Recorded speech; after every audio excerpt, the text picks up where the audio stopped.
From the Opubco Studios in Oklahoma City, this is OSU Women's Basketball with Brandon Chatmon. I'm Jenni Carlson. Brandon, the Cowgirls are sliding a little bit right now. A 3-game losing streak that in the Big 12, losing comes with the territory.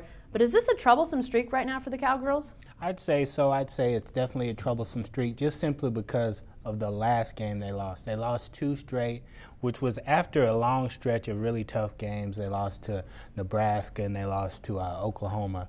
So obviously that was kind of a worry, but coming off the stretch they just came off of, you could kind of understand it. But the loss on Saturday, when they didn't show much fight, they didn't show much urgency, they didn't show much determination, that's what should really trouble you.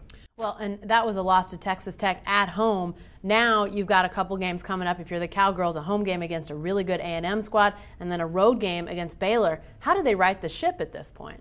Well, I think basically you just have to start playing the way Texas Tech did against them. Texas Tech came in with a lot of urgency. They had a lot of determination, and they understood their backs are against the wall. The Cowgirls need to understand that for themselves now, and they need to come back and just play hard, play with a lot of urgency, play with a lot of fight, which on Saturday, A&M really just took it to them. They played lackluster, to be honest with you.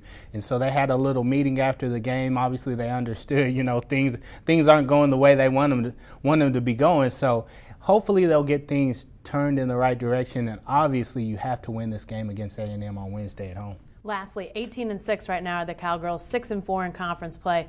Right now, a lot of this is about seeding. Looks like to me they're in the NCAA tournament, but if you're at Oklahoma State, you want to make sure you get one of those really high seeds. Are they in jeopardy now of maybe losing that spot at 4 or 5 and maybe falling to 6 or 7 if they're not careful? I'd say so. I'd say they're definitely in jeopardy of falling down as far as their seeding. They just need to get things back right within themselves. Because if they start playing like they were playing earlier on in the season, they should be fine.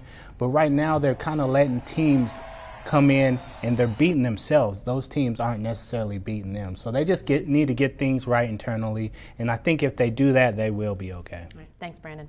Stay with the best coverage team anywhere at newsok.com and every day in the Oklahoman.